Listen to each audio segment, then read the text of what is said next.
अस्सलाम वालेकुम।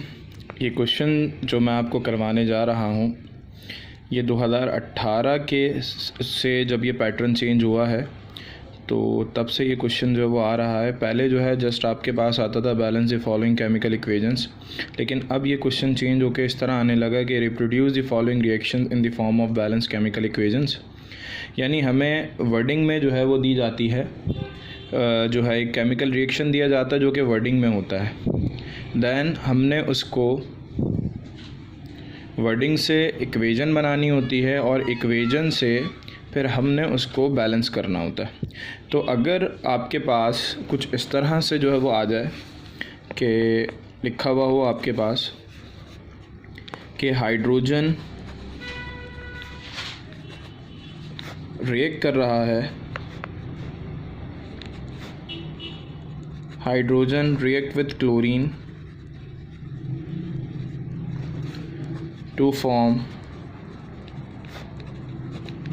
Hydrochloric acid.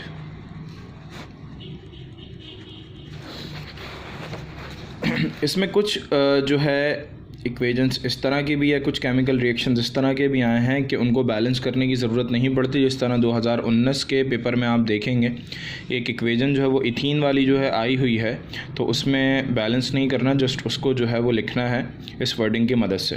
तो आप इस इक्वेशन को देख सकते हैं कि इसमें लिखा हुआ है कि हाइड्रोजन रिएक्ट कर रहा है किसके साथ, क्लोरीन के साथ। यानी हाइड्रोजन गैस क्लोरीन गैस के साथ रिएक्शन कर रही है और उसके नतीजे में हाइड्रोक्लोरिक एसिड या हाइड्रोजन क्लोराइड जो है वो फॉर्म कर रही है। सबसे पहले तो हमें पता होना चाहिए कि हाइड्रोजन का सिंबल क्या है, ठीक है। तो हाइड्रोजन का सिंबल है H, और अगर हम हाइड्रोजन गैस की बात कर रहे हैं तो ये हो गया H2। हाइड्रोजन गैस रिएक्ट कर रही है किसके साथ, क्लोरीन गैस के साथ, यानी बीच में आ गया प्लस का निशान, ठीक है, और ये आ गया क्लोरीन, ठीक है। Hydrogen react with chlorine to form, यानी कि ये आ गया एरो, और हाइड्रोक्लोरिक एसिड का मतलब ये है कि HCl। यहाँ मेरा मकसद जो है वो केमिकल इक्वेशंस को तफसीली तौर पे समझाना नहीं है, बस ये बताना है कि अगर इस तरह के क्वेश्चन जो वो आते हैं तो उसमें आप वर्डिंग की मदद से किस तरह जो है वो आप इक्वेशन को लिखते हैं और फिर उसको बैलेंस किस तरह करते हैं। तो बैलेंस करने का तरीका आपने सीखा हुआ है, तो जस्ट मैं यहाँ बता रहा हूँ कि इस इक्वेशन को आपने बैलेंस कैसे करना होगा। ये 2 नंबर की जो है वो एक जो है वो क्वेश्चन होता है, एक पार्ट, यानी ये जो क्वेश्चन है 4 नंबर का है, लेकिन इसमें एक पार्ट ये जो आपने अटैम्प्ट करना होता है ये सिर्फ जो है वो आपका 2 नंबर का है।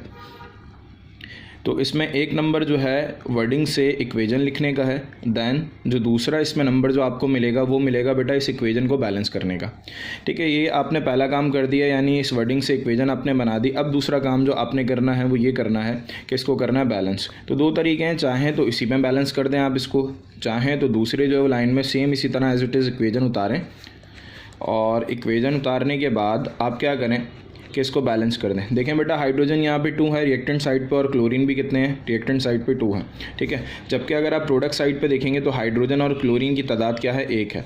तो अगर हम यहाँ 2 लगा देंगे तो इससे क्या होगा, 2 1 2, हाइड्रोजन भी 2 हो गए, और 2 1 2 क्लोरीन भी कितने हो गए, 2 हो गए। यहाँ पे भी हाइड्रोजन 2 थे, 2 1 2, यहाँ पे भी हाइड्रोजन कितने हो गए, 2 हो गए।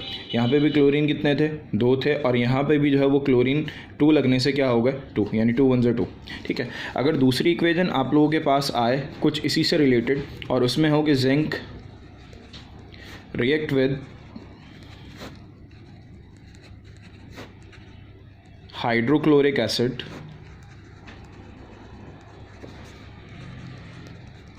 टू फॉर्म जिंक क्लोराइड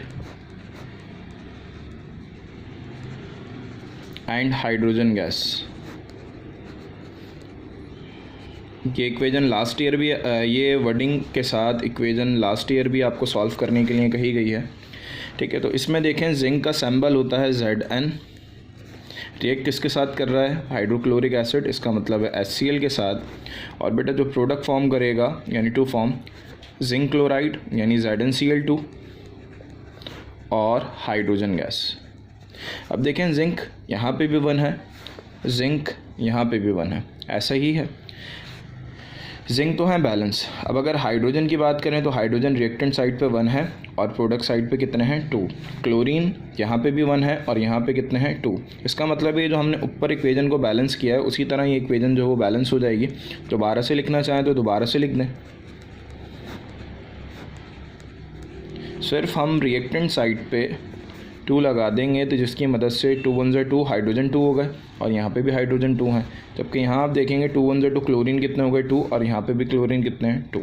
ठीक है, तो ये दूसरी जो है वो वर्डिंग से इक्वेशन बनानी थी जो कि हमने बना ली और इस तरह जो है वो हमने इस क्वेश्चन को जो है वो सॉल्व कर लिया। अब आगे जो है